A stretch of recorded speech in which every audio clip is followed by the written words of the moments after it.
Thank you, Rich. So, hi, everyone. I'm Loretta Robertson, a program analyst in the SNAP Office of Employment and Training here in the National Office in Alexandria, Virginia.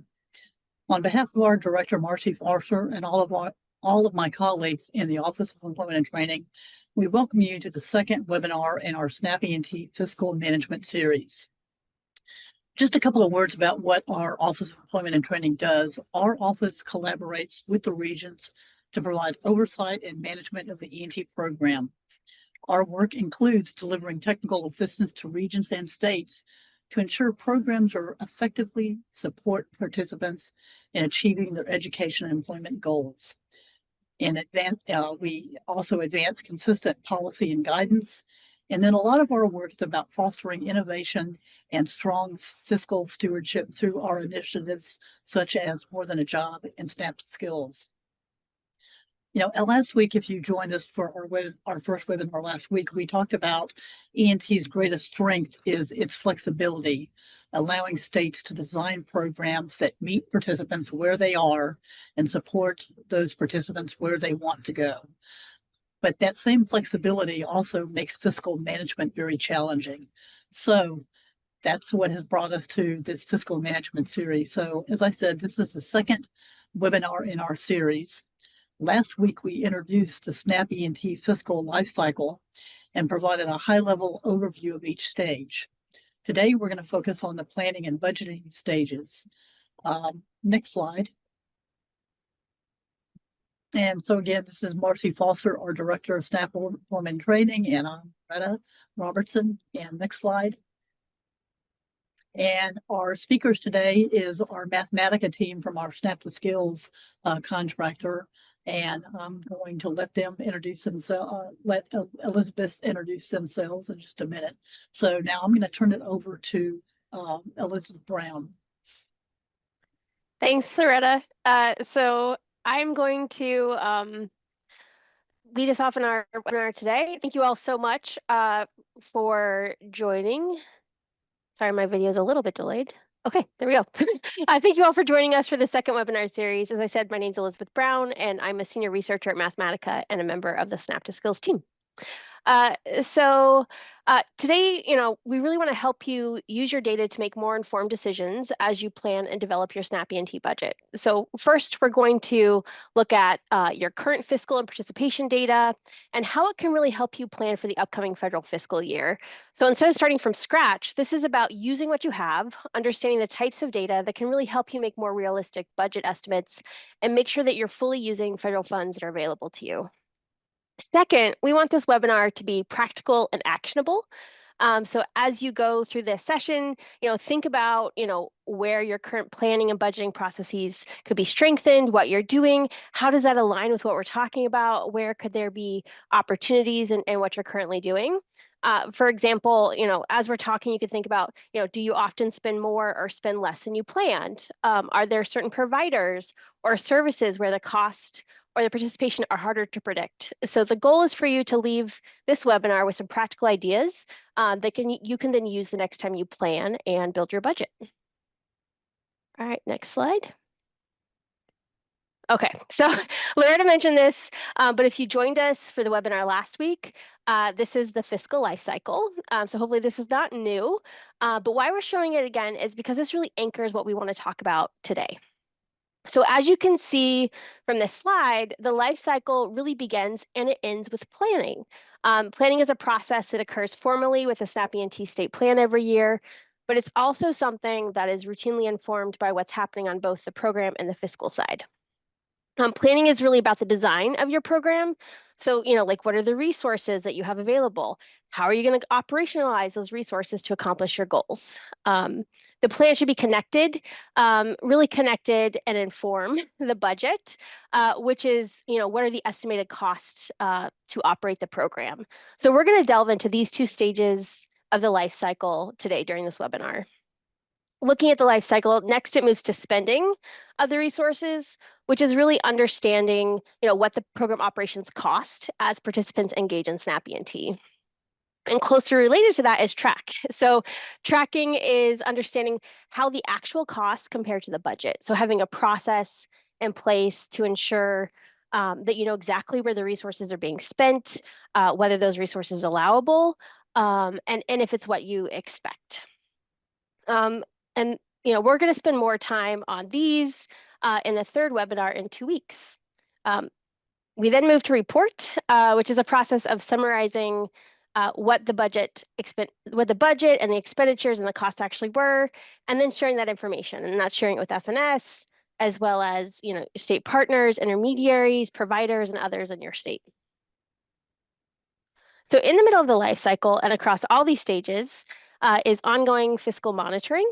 And this involves regular data review, reconciliation, engagement with partners, maybe making course corrections with contracts or addressing any sort of over underspending. It's really keeping the program on track. And that is a quick overview of the fiscal life cycle. And as Loretta mentioned, the last webinar really delved into each of these stages in more detail.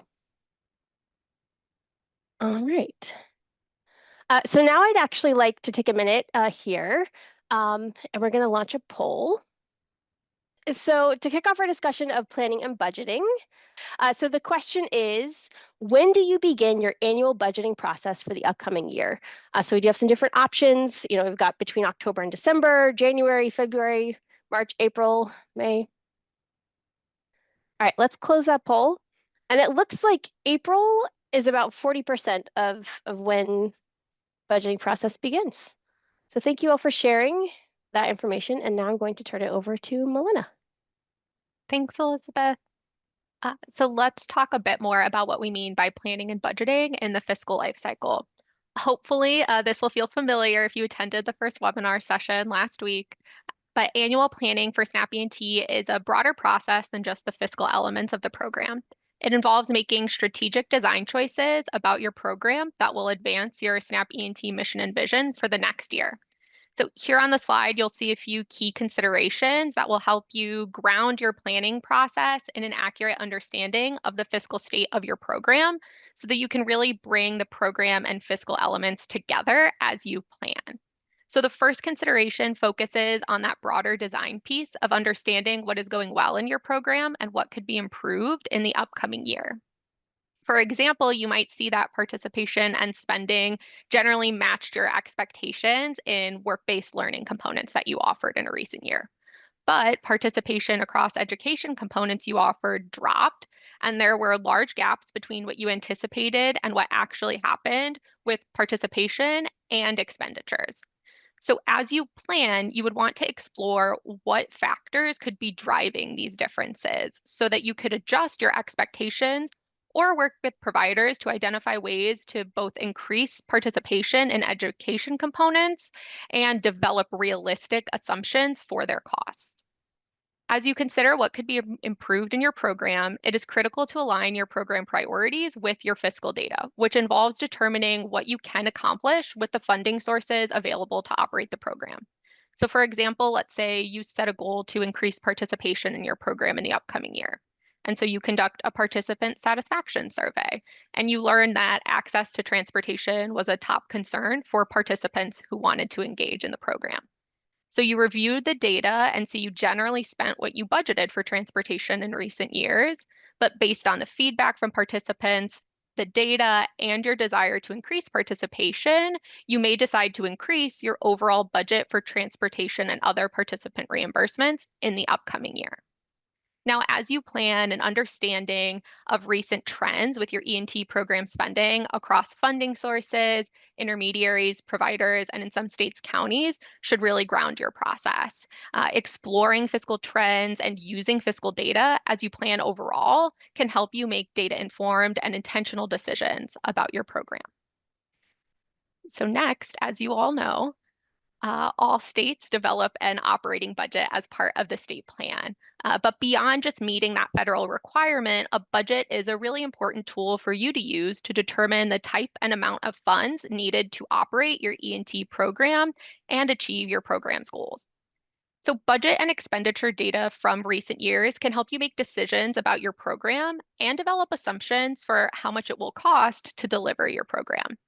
Recent fiscal data is not just information about what you budgeted for in the past, but you should also explore data on what actually happened, like how much you spent, to develop accurate assumptions. Your programs include several core elements, and those will have different costs. So budgeting involves deciding how to assign funds to those elements and how to do this strategically to advance your program goals within the financial resources available to operate the program. So your program and fiscal data can really help you explore where you might want to increase or decrease the funds for certain program elements. For example, as you plan, you might learn from employers in the state that there's a demand for CNC machine operators. And you already have providers that offer this training and certification through vocational training. So you see in your previous year's data that you had good participation in the component and spent pretty close to what you budgeted. So based on the demand from employers and your previous year's data, you increase the budget for this component. So you're relying on a couple of different data sources to decide how you'll assign funds to an element of your program in a way that will help you accomplish goals.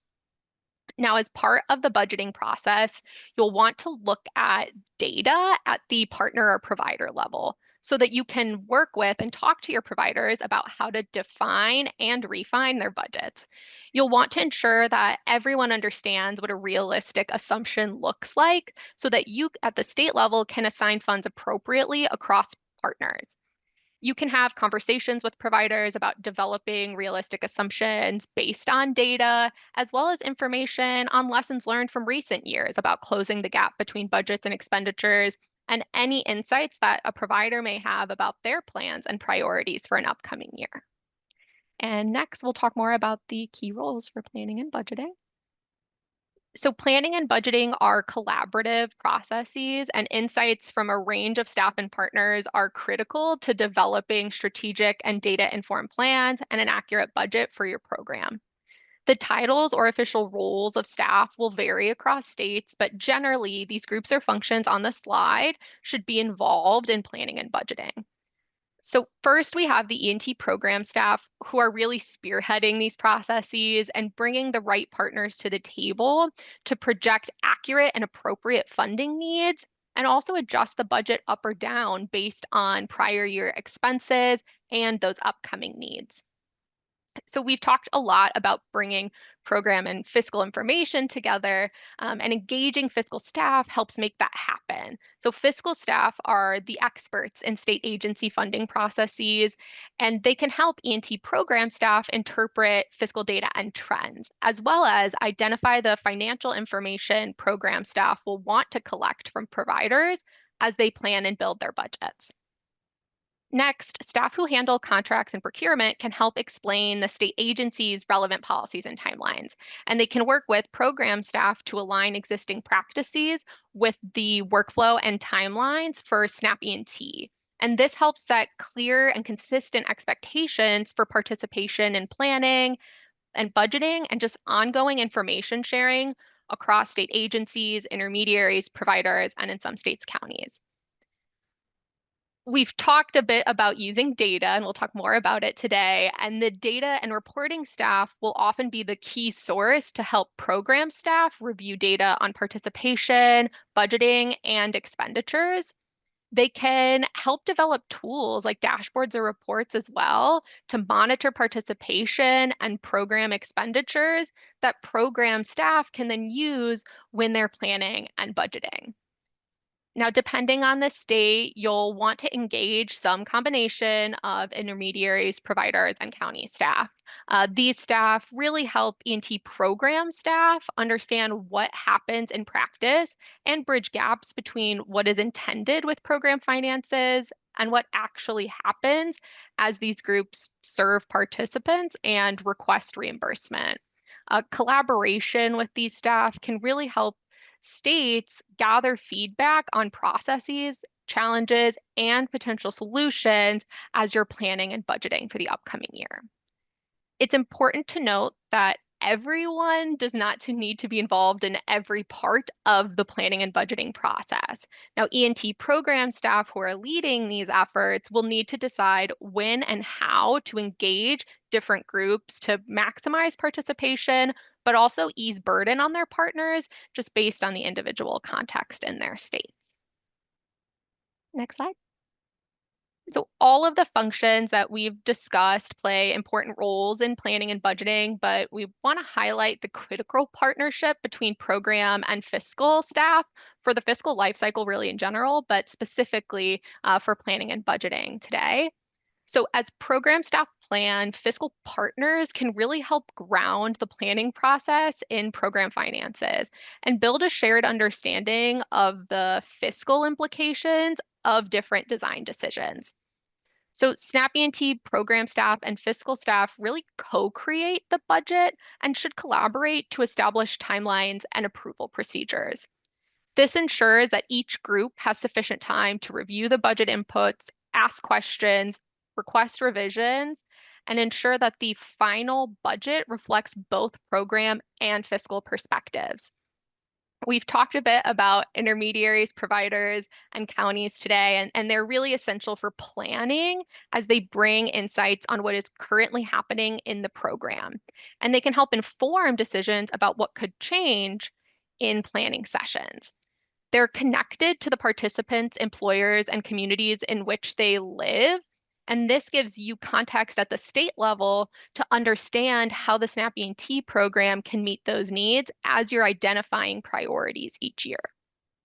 When program staff collaborate with fiscal staff and their partners from the start as they plan and budget, it not only helps ensure that their plans for the upcoming year reflect key insights and perspectives, but it also generates buy-in for the program overall and its goals and priorities, which can keep these groups engaged throughout the year and throughout the fiscal life cycle.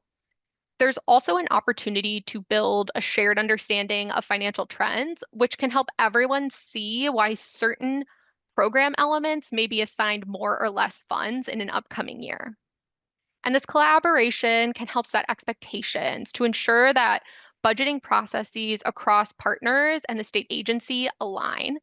This should give everyone the information they need to provide data to the state to build an accurate state SNAP E&T budget and develop intentional plans for the SNAP E&T program overall.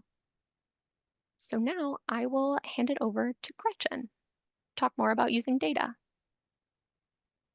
Thanks, Milena. I'm Gretchen Rao, and I'm a Senior Director at Mathematica and a member of the SNAP to Skills team.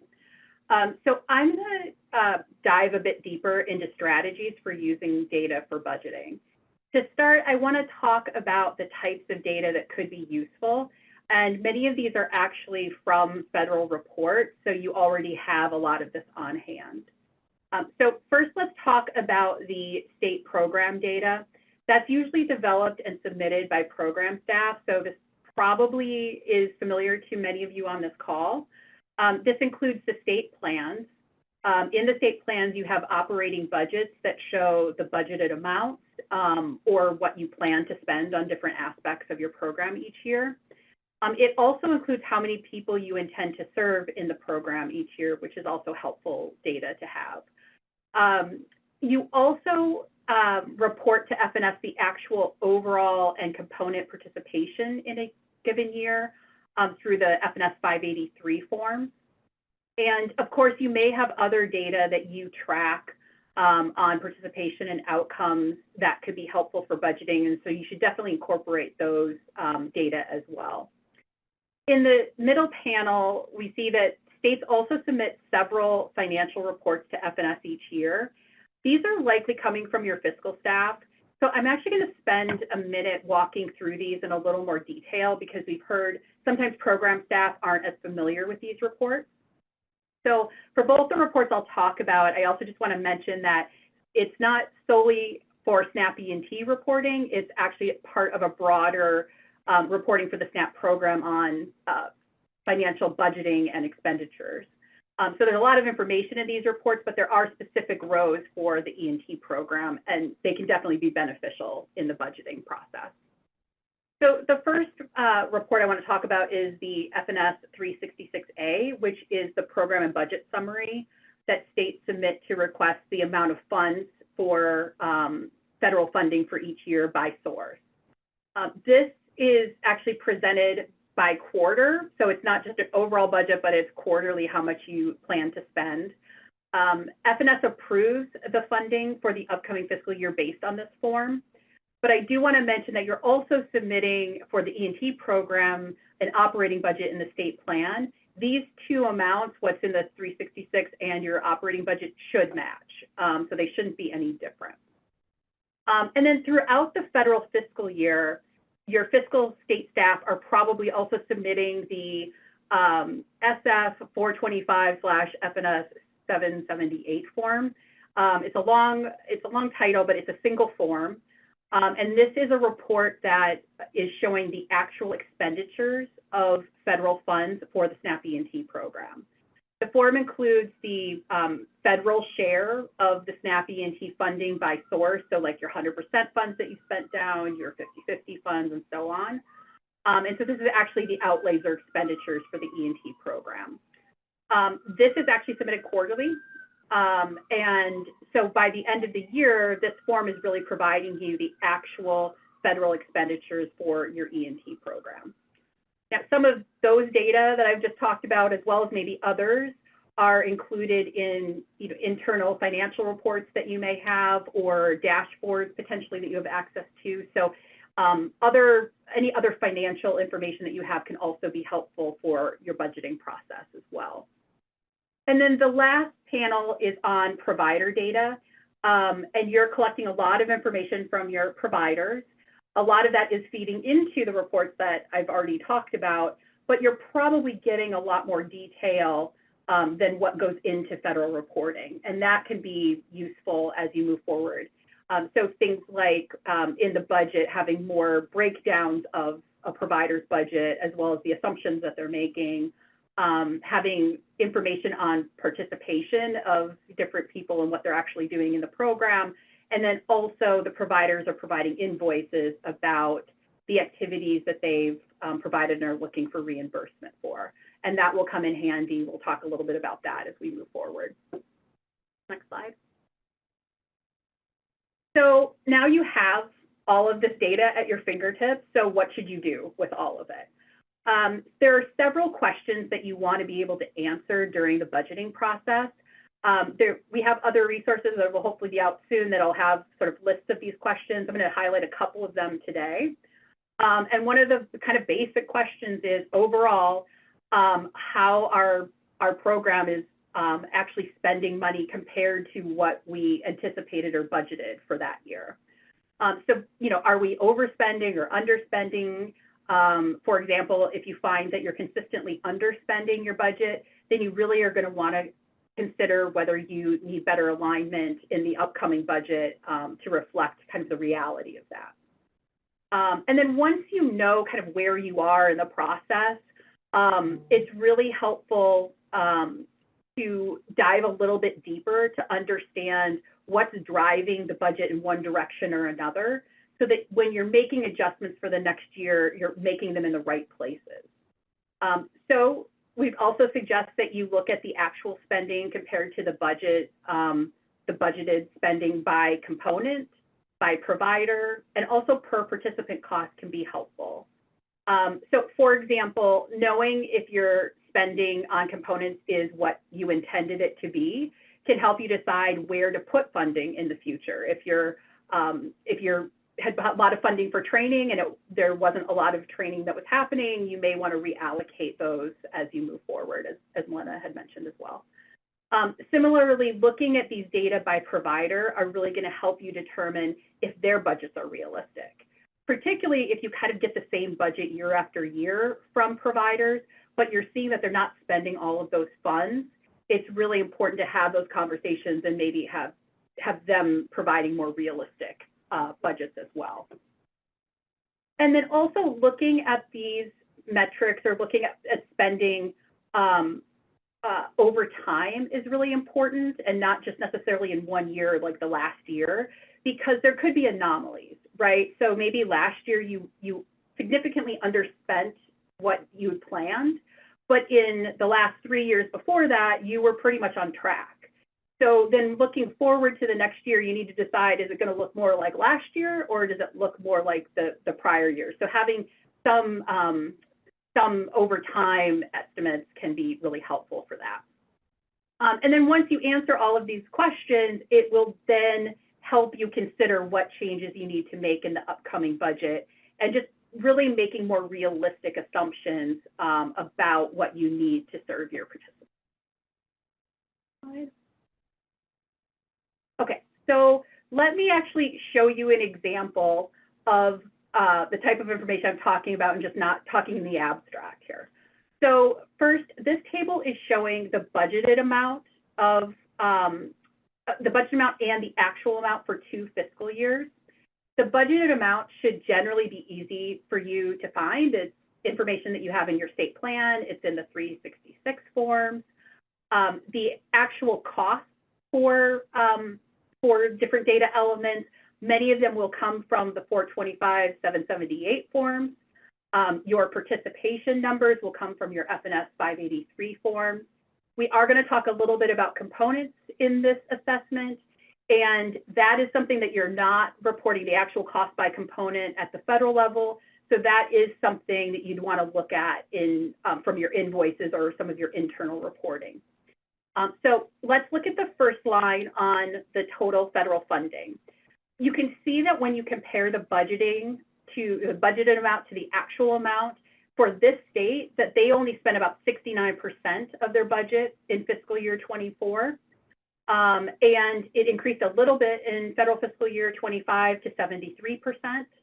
But overall, they're underspending the available amount of funds in both years. It's also helpful to look at the per participant cost for your data as well. So as we can see here, the overall participant costs were significantly different between federal fiscal year 24 and 25 in this state by almost $800. So this is a place where I'd want to investigate a little bit more, just to ensure that it makes sense. And in this case, it could very well make sense if this state was moving more of their participants away from job search, kind of supervised job search activities, to more resource intensive services like training, for instance. That could be why you see a difference here. So you just want to at least gut check some of these numbers.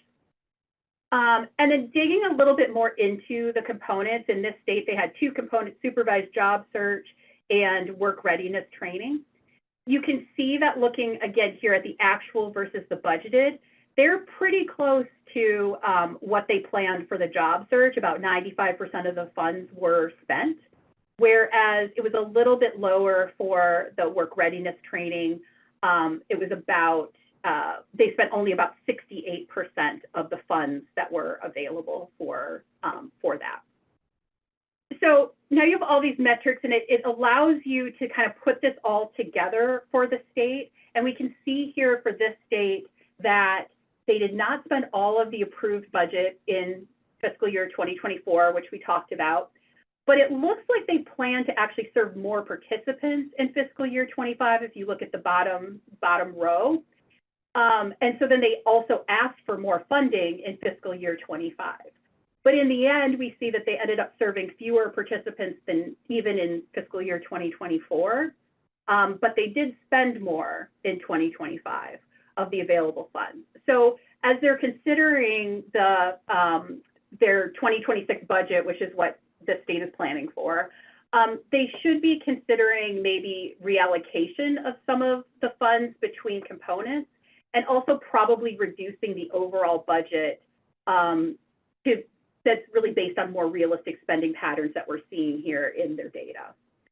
I also just want to mention one quick thing that, because we're not doing a webinar specifically about the tracking stage of the fiscal life cycle, a lot of the data that we talked about here for budgeting is the same kind of data that you could be using and looking at like monthly or quarterly for ongoing tracking of your program, so that you could make some more real-time adjustments to your funding, maybe like moving funding between providers or moving some more funds to in-demand components that might be popping up when you're looking at the data in real time. Okay, so now I'm going to pass it over to John, who's going to lead our next section on getting some feedback. Thanks, Gretchen. Yes, so now that we've had the chance to share some of this framing with you about planning and budgeting in a more intentional and data-driven way, we want to put another poll up to get a sense of where you think your state is at in this process of fiscal planning and budgeting. So you'll see that on your screen now. If you could take a second to respond, how would you describe your current processes for fiscal planning and budgeting? Do you feel that you have a good process in place? Is it a situation where your intermediary takes care of most of it? You have some established processes, but your bandwidth feels limited to do much more, or maybe you feel your process is ad hoc and not well established. So give you a second to respond to that. All right, let's go ahead and publish those results for everybody to see. And our hope is that what we've shared today really just starts the conversation a little bit about what are some of those adjacencies. How could you do things a little bit more intentionally, a little bit more data-driven in how you are planning and budgeting in partnership with your providers, your counties, your intermediaries. So thanks for sharing your thoughts there.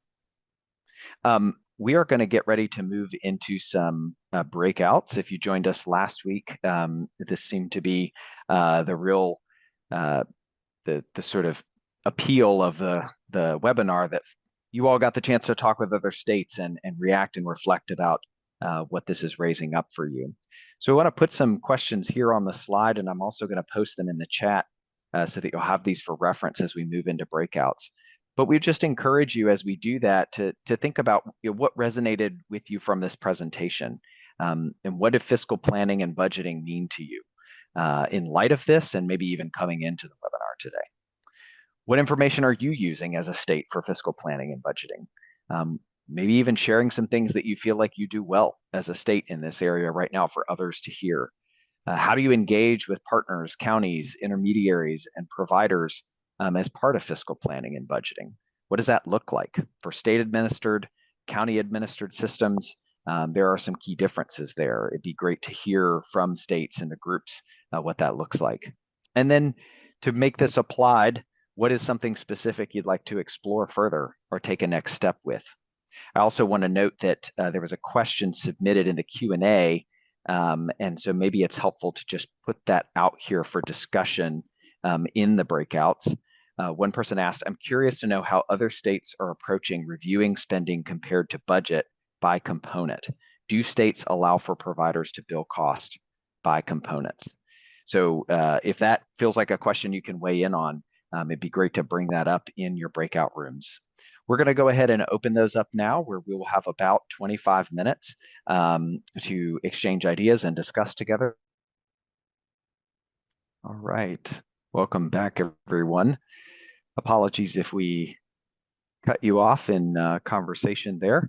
But I hope everyone had a lively discussion and it was helpful and you exchanged some ideas and got some fresh insights.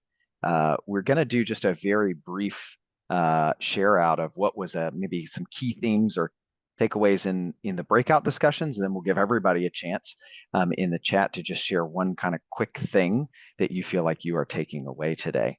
I'll start with my group. And so we had a great conversations, quite a few states represented.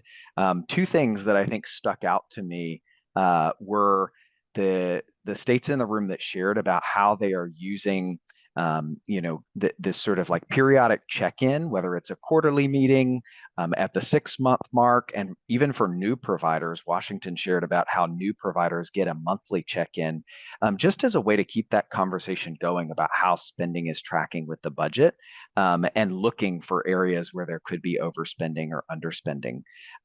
That's really a great way to embrace that ongoing fiscal monitoring aspect of this, but it was great to hear how states are engaging their partners in a process of conversation. The second thing that I think really stood out was, and this was great, simple advice from a friend in Vermont who just said, at the end of the day, this issue of not speaking the same language between fiscal and program staff, which was raised as a challenge in our group, sometimes just requires more getting in the room, whether that is a physical room or a virtual room, and just being able to talk through how we understand language differently, or the terms that we're using and the process.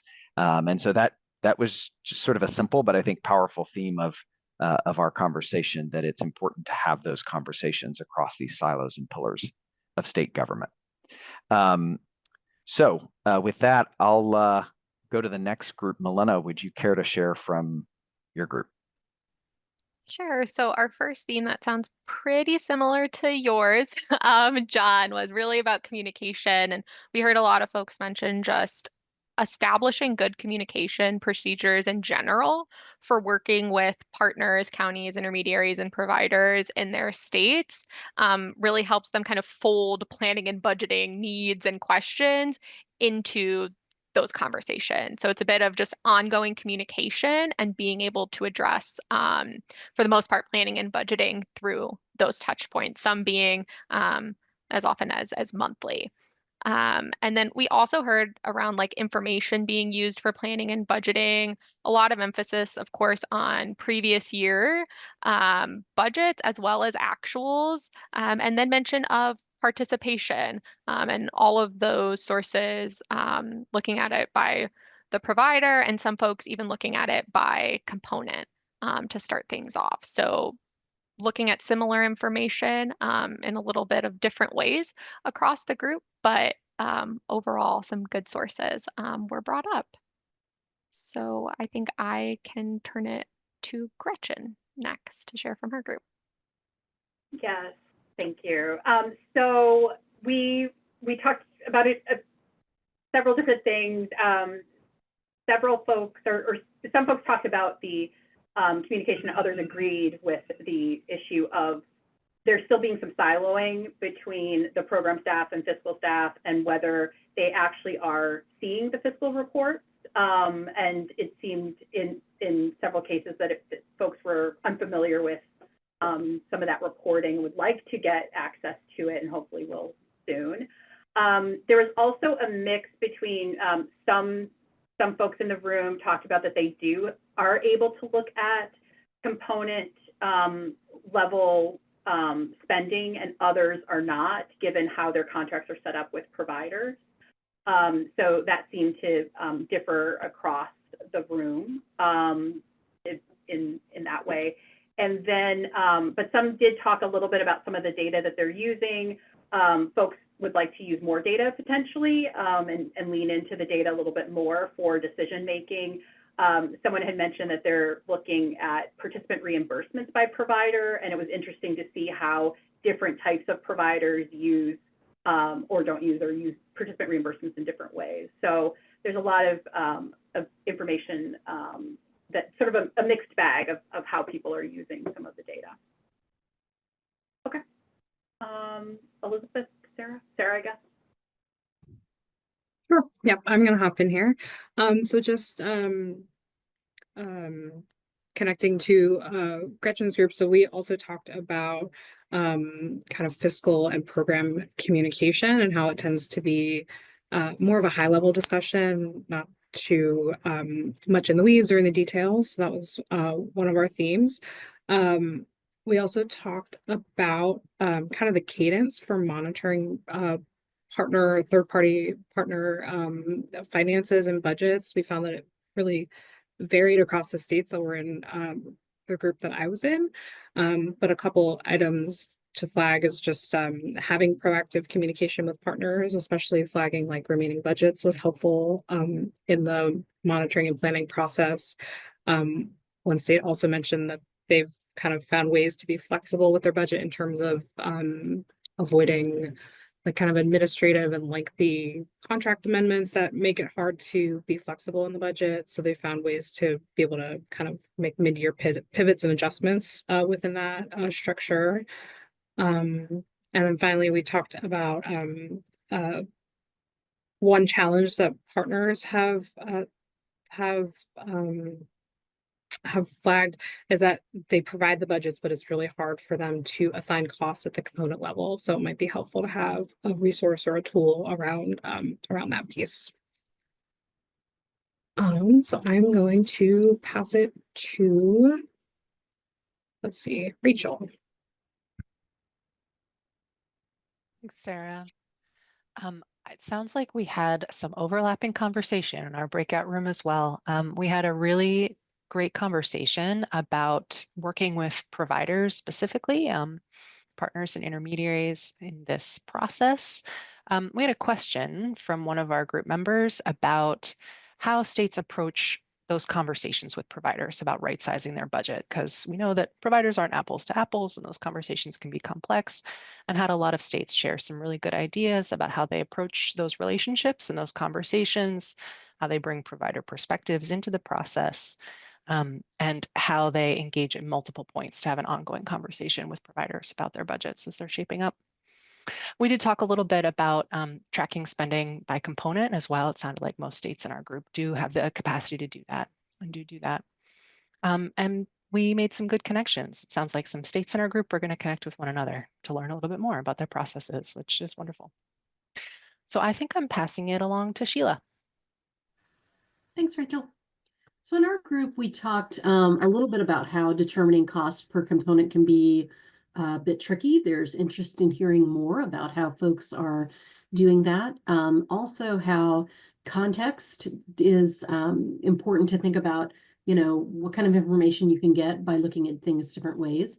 So we talked about cost per client and, versus cost per component, or at least looking at those things, both of those things and not just one of them. We also talked about overall the experience. We had in our room a broad range of folks. We had some folks who've been in this work a very long time and someone else who's only been in this work this year. And so how these conversations and this information that's being delivered via this webinars for those who've been around longer are actually serving as great refreshers. And also how bringing fiscal and program together is very valuable, even for people who've been in this space for a long time. A helpful reminder, but also a helpful opportunity. And then for someone who is just beginning this work, extremely helpful in terms of the details and the questions and the things to consider. And so it sounds like it's been very valuable for folks, which is wonderful. I think that was the takeaways from our group to share. Great. Thanks, Sheila, and everybody else for sharing out, and thank you all for being part of those discussions. We want to just sort of conclude this part of the webinar by giving you an opportunity to think about what's next, right? It's certainly easy to sit and be a part of a webinar. I've done it many times and kind of move on with your day. But just thinking about something that you heard today or that was shared in the presentation, what is something that you feel like you could do? Could be very simple and small, like we're just going to get in a room with our fiscal folks. What is that thing for you that is maybe bubbling up or ruminating in your mind today? So if you wouldn't mind, I believe we have the chat enabled. Is there one simple thing that you would share in the chat that feels like a next step or a takeaway? Rita, thanks for coming through. Making our tracking file available for partners to view on a monthly basis. Yeah, so even just that transparency of sharing information is an important step. A key takeaway for me is the opportunity to be more intentional in connecting spending, components, and outcomes. Lori, doing a breakdown of component actual costs for comparison to projected budget. Great. Right, this is exactly the kind of communication flow that we want to encourage and see as a result of this. So even if you didn't share your takeaway in the chat with us today, that's fine. Thank you, Laurie, Fiona, and Rita for doing so. I'm going to turn it over to Loretta to wrap us up with a few reminders. Okay, thanks, John. So I'm going to talk for just a minute to highlight some of the resources and tools that we're going to be releasing very soon. But first, I am going to, I think John is going to put in the chat the evaluation. I'm going to ask everybody if they'll take a, still, we'd appreciate your feedback. So if you'll, or Sarah, thank you. In the chat, there is an evaluation. So we really appreciate you taking the time to fill out the evaluation. We really want your feedback. So again, let me jump back to some of our tools that we've got coming out. So we have the SNAP E&T Fiscal Management Toolkit that will be coming out, and we developed that in collaboration with our colleagues in our Grants and Fiscal Policy Division here in the National Office. And so it's going to provide state agencies with a practical, data-driven framework for managing the E&T finances.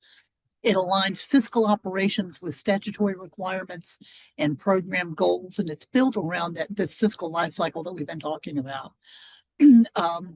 And most importantly, it allows the program staff and the fiscal staff to have a shared understanding of E&T as well as shared terms. I know that's a challenge that we've talked about and that we've heard in our breakout room, that, making sure that we're all talking the same language.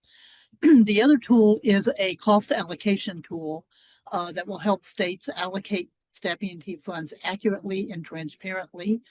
It will offer guidance on building a shared understanding of cost allocation, developing clear methodology for allocating and tracking cost, setting expectations with your intermediaries and providers, and supporting oversight and accountability. And along with that tool, Mathematica, who has helped us through this whole entire process, they've been our great partner in developing this whole series. They also developed a great one-page allocation infographic that takes all of that kind of information and puts it into one wonderful one-page infographic. Lastly, we have planning and budgetary workbooks that will help states use their fiscal and participant data to build more accurate budgets. And so thinking back to what you saw earlier that Gretchen demonstrated is looking at the, identifying trend slide. So this tool, will be an Excel tool that includes tabs for taking your state and state overview, looking at it by component, or looking at it for all your providers or by individual providers. And it'll allow you to analyze spending, participation, and trends over multiple years. We also have a separate tool that you'll be able to use for your current year processes to take a look at that on a quarterly basis, again, to identify where you may need to shift funding or redistribute. And so all of these tools are optional for you and will be available on the FNS website very soon, along with the links to these recordings. We hope to have everything posted and up on our website, certainly by the time, sometime thereafter the next webinar. And speaking of that, our third and final webinar is going to be in 2 weeks on May 6th. I hope to see you all there. And I again just want to thank Mathematica team for all of their work in putting all of these tools and the webinars together. And I want to thank you all for attending. So that is it. That's a wrap for us, I think. Thanks, everybody.